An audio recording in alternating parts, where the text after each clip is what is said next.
going to say, like, it just comes to mind that I feel like in each stage there's a resurgence of fears. Fear and fears, whether it's, you know, when they're young or at the time of diagnosis, when they enter school, the school system, school district, junior high, every transition, and then 18. Yeah. And brings then, up all that fear. Because all of that is something new. All of those things that are brand new, we don't know anything about yet. So it's all unknown. So if anything, if there's a perfect time to be afraid of anything, it's when we don't know anything about what could happen. So absolutely, every stage, every new piece, every developmental phase that we go through that we haven't been in before is another opportunity to be afraid, and then sit with our fear and figure out what we're going to do with it. Whether we're going to be afraid and push through it and be brave enough because it's in the best interest of our child, or we're not. Or be paralyzed by our fear. One thing that I hear from talking with a lot of moms is that they are afraid to trust anybody else to take care of their child. I don't mean when they're adults and, you know, wanting them to be in a separate living situation. I mean from an early age on. I would love to hear I know what I say to that. And in our situation, you know, we don't have family that swoops in and takes over for a day or every day or, you know, every week, or, you know, from the beginning we've had to ask for help or hire help or find help or get respite through regional center and use our hours. You know, I'm always talking to moms about make sure you take breaks, make sure you engage in self-care, find a hobby that brings you peace or a spark of joy or something outside of motherhood, whatever that is, whether it's exercise, whatever self-care looks like. But sometimes in order to do that, you're going to have to get help. If your husband's not available, if you're a single mom. But there are a lot of moms who don't trust. And I think if your child is medically fragile, if they have uncontrolled seizure, it would be very, very hard to trust.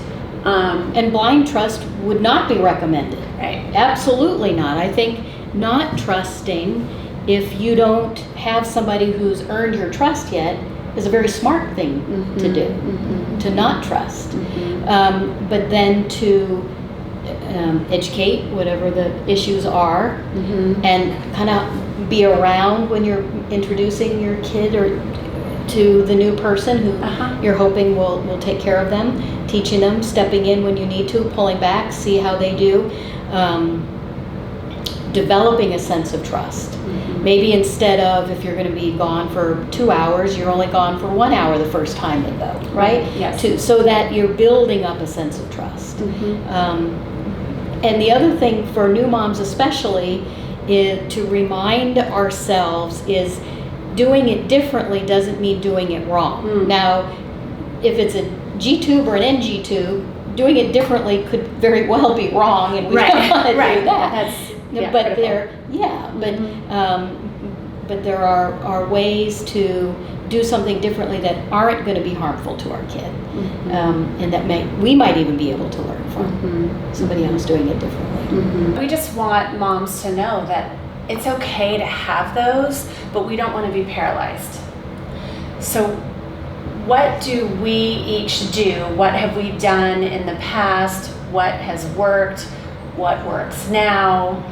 When you're on that hamster wheel of fear, where it's just, what if, you know, all the questions. What do you guys do? I don't want to vilify fear.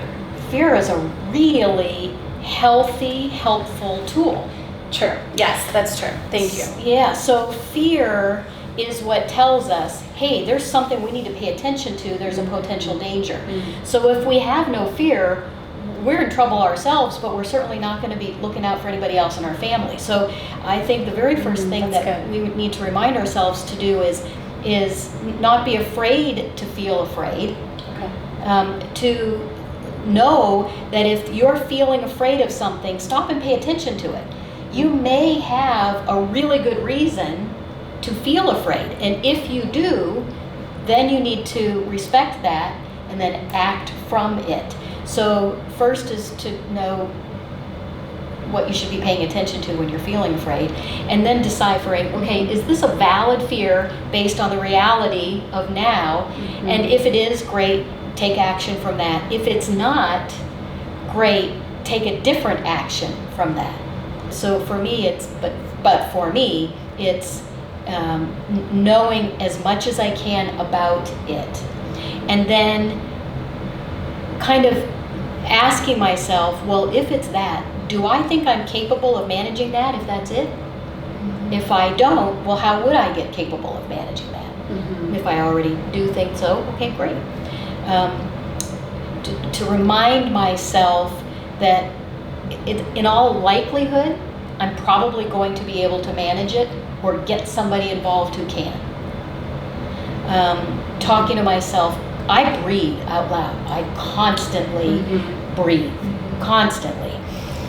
Because it changes the neurochemistry and it releases these wonderful hormones in your body instantly, just like that calm the brain and calm the body. But now it's habitual. That's great. Yeah, it really is. And then when I'm really afraid, I have to remind myself to breathe, right? Because sometimes when I'm afraid, I forget to breathe. I'll hold my breath, and that takes energy away. I think I have a couple of little mantras that I play in my head when things get stressful, or when I'm fearful, or when I know that my sons are fearful and maybe not expressing it, because neither one of them are very, well, they're very verbal, but not very expressive of their emotions. And I think that one of them is that I say to myself, Laurie, this is a season, and not all seasons last forever. What is this here to teach you? And what is this here to teach him or them? And even though that can also sometimes open some other doors that you may or may not want to go down, I think it helps me, in a sense, if you will, find my feet and just sort of go, okay, you've had to make a lot of tough decisions. You're going to have to keep making tough decisions. That's not going to go away. And you know there's going to be good, bad, and ugly. But look at all the good, bad, and ugly. Remember, this is a season. It may be a new developmental milestone. You know, it may be, I don't know, getting a driver's license, if we're talking about something physical. And instead of getting into the panic, I say, you have the ability to look at this with an innovative lens. So step back and remember, most moms of typically developing children sort of have a consistent lens, if you will. We don't. Our lens is very often skewed by the physical limitations of our children, or the slower maturity for that developmental milestone, or you know, their inability to process information or process physical things. And for me, just reminding myself, you can't look at it with that straight lens. Pull out your, I'm a photographer, so I use those terms. Pull out your zoom lens or pull out your wide angle lens and try to find that perspective that you know is not going to be this perspective for that typically developing kid across the street or in the classroom. Is that something that you've been able to do throughout the years, or do you feel like that's something that you've arrived at after many years, right? I mean, like, that would be amazing to have that kind of perspective early on and to teach yourself and train yourself to be that mindful. Absolutely. Thank you so much. No, thank you for even thinking that could be possible, that I had that early on. Absolutely not. That is something that has slowly developed. And I tell people when they ask me, what made you so passionate about photography? And people sometimes either laugh at me or go, oh my God, that makes total sense, is that I needed to see my life through a different lens. And I think for me, even though I already had the passion, it kind of helped me sort that out. Wow, that's great. But to take what you said that you do so well now and put it and apply it to new moms or Moms earlier. newer Yeah, moms, yeah. it's that little bits of comforting yourself. I can do this. Little bits of comforting yourself. I don't know that I can do this, but I'll give it a go. I'll try. Lots of self-talk. Self-talk. Lots of Self-talk. And also reaching out to Jessica or Lisa or whoever else you have in your tribe Yes. and saying, this is a really, really hard day and this is what's going on. Is it because I'm not strong today, or is it this big? And you know, however, I mean, we all have our besties and the way we communicate with them, but I think very often I've had 3 or 4 strong girlfriends who have children with special needs as well. And, you know, we've called each other crazy times, hugged each other down on the playground at school, or, you know, called each other sobbing, like, why can't I figure this out? Or, you know. Yes. On those rough days, because there are rough days, lots of them.